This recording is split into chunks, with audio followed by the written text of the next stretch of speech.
बागेश्वर महाराज की हिंदू यात्रा का समर्थन नहीं करते फिर आप? नहीं, वैध होती तो हम करते, वैध है ही नहीं है। दामोदर जी का जो कहना है कि संवैधानिक नहीं है, ये बिल्कुल सत्य है। राष्ट्र अगर आनन फानन में बन गया तो ऐसे इटावा जैसे मुंडन गांव गांव में होंगे। कुशवा को पैर धो के पिला दिया दमोह में, गांव गांव पिलाया जाएगा। इसको पेशाब पिलाई गई, गांव गांव पिलाई जाएगी। पेशाब चटा दी, गांव गांव पेशाब चटाई जाएगी। मल खिला दिया लोधी को, गांव गांव में मल खिलाए जाएंगे। तो ये चिंता है दामोदर जी को कि अगर ऐसा कुछ होता है, अगर वास्तव में कहीं हिंदू राष्ट्र इस तरह का बन गया तो ये हमारा समाज तो मारा जाएगा। तो आपको भी ऐसा लगता है कि यदि हिंदू राष्ट्र बनता है तो ये सब होने लगेगा? नहीं, देखिए, हिंदू राष्ट्र बनेगा तो हिंदू राष्ट्र में कोई भी व्यक्ति सुखी नहीं रह सकता है। लोधस्य गणरस्य कश्यपस्य काछी अधमा शूद्रा आदि निवासी। कहाँ लिखा है ये दस्तावेज है, मध्य प्रदेश पिछड़े वर्ग आयोग की रिपोर्ट है, महाजन साहब का महाजन कमीशन है। इसमें ये लिखा है, लोधस्य गणरस्य कश्यपस्य काछी अधमा शूद्रा ये आदि निवासी। ये सब लिखा है। लोधी, गडरिया, कहार तथा काछी ये अधम, नीच, शूद्र आदि निवासी है। ये ब्राह्मण गुप्त संहिता में लिखा है। बादिका नापितो गोप सापा कुंभकारक बाड़िक किरास्त कायस्थ मालाकार कुटुम्बियन बरटो मेद चांडाला से दास सुपंच कोलक ऐसे अंत्यज समाख्यात वे धन्य गुआसन बढ़ई नाई अहीर चमार कुम्हार बंजारा किरास्त कायस्थ माली कुर्मी बांसपोड़ स्थावर चांडाल बारी सुपंच कोरी तथा बराबरी वाले सभी अंत्यज शूद्र हैं व्यास स्मृति में। तो मेरा कहने का तात्पर्य यह है कि इनको पहले हिंदू तो बनाओ। आप पहले जहां उनको शूद्र लिखा है उसमें संशोधन कराइए, और संशोधन कराने के बाद जब इनको हिंदू बना लेंगे तो हिंदू राष्ट्र बन जाएगा। उधर यादव ने धीरन के शास्त्री बागेश्वर महाराज जी के खिलाफ विरोध किया है, विरोध ही नहीं किया है बल्कि धरना भी प्रदर्शन किया है, ज्ञापन दिया है।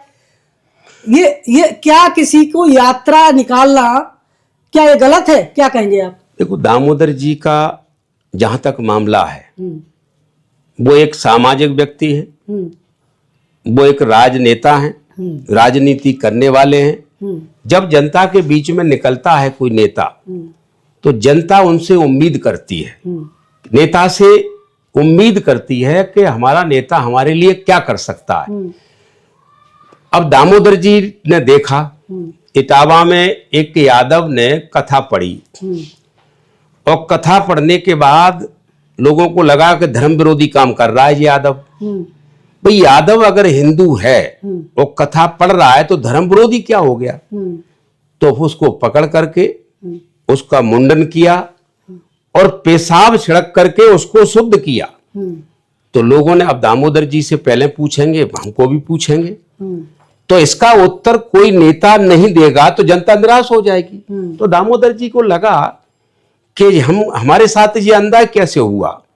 हमारे साथ अन्याय इसलिए हुआ कि हमको हिंदू मानते नहीं। अगर हमको हिंदू मानते होते तो शायद ये नहीं होता। तो कोई आवाज उठा देना कि भाई, जैसे उदाहरण के लिए कि हिंदू राष्ट्र अभी अगर बीजेपी बनाएगी तो बीजेपी बनाएगी, सरकार तो बीजेपी की है। तो हिंदू राष्ट्र अगर आनन फानन में बन गया तो ऐसे इटावा जैसे मुंडन गांव गांव में होंगे। हिंदू राष्ट्र बनेगा तो उनका जो संवैधानिक ग्रंथ है मनुस्मृति है।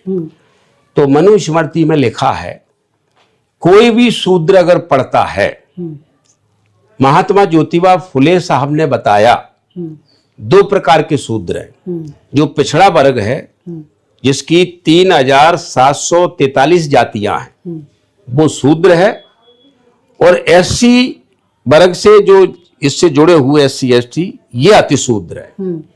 शूद्र सछूत शूद्र है, अतिशूद्र अछूत शूद्र है।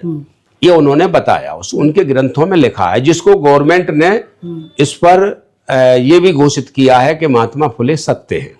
ये जो पुस्तक में आपने बताया है, ये जो है मध्य प्रदेश शासन से लिखा हुआ आप देख रहे हैं ये सभी इस पुस्तक में लिखा गया है, जैसा कि भांडेर विधायक फूल सिंह बरैया दावा कर रहे हैं। मध्य प्रदेश राज्य पिछड़ा वर्ग आयोग द्वारा प्रस्तुत अंतिम प्रतिवेदन ये रामजी महाजन के द्वारा लिखा हुआ है। इस तरीके से दामोदर यादव का दावा है कि बागेश्वर महाराज जी ने उन्हें ठटरी के बारे कह दिया, तो उनका मतलब है कि हमें जान से मारने की धमकी दी जा रही है। तो ये कहाँ तक सही मानते हैं आप?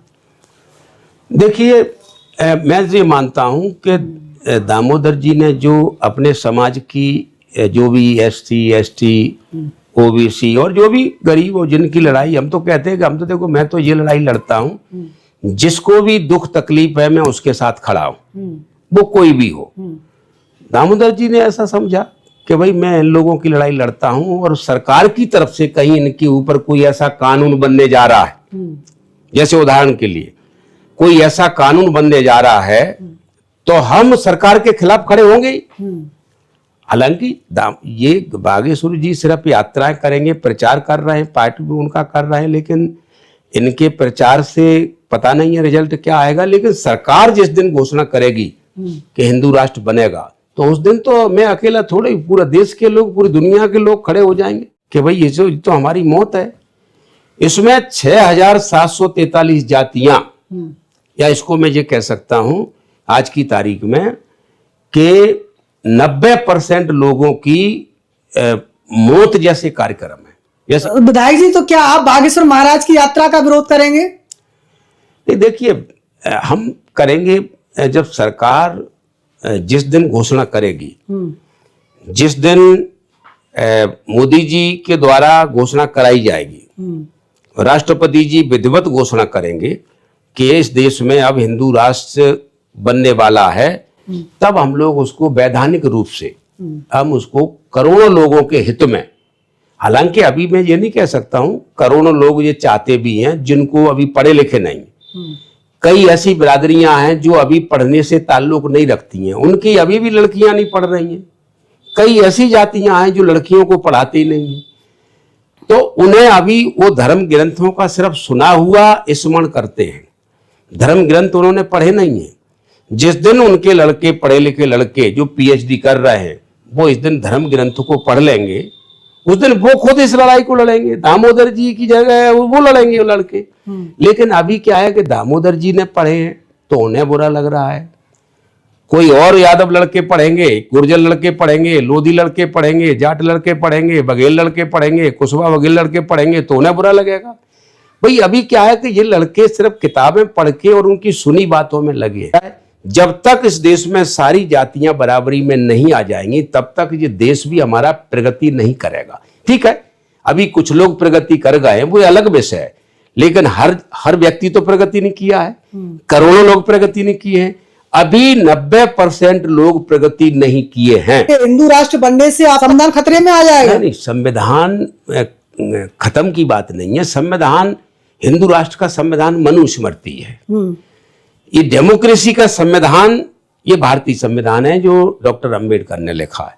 तो बताइए, डॉक्टर अंबेडकर का संविधान हिंदू राष्ट्र में नहीं चलेगा, हिंदू राष्ट्र में मनुस्मृति, मनु संविधान चलेगा।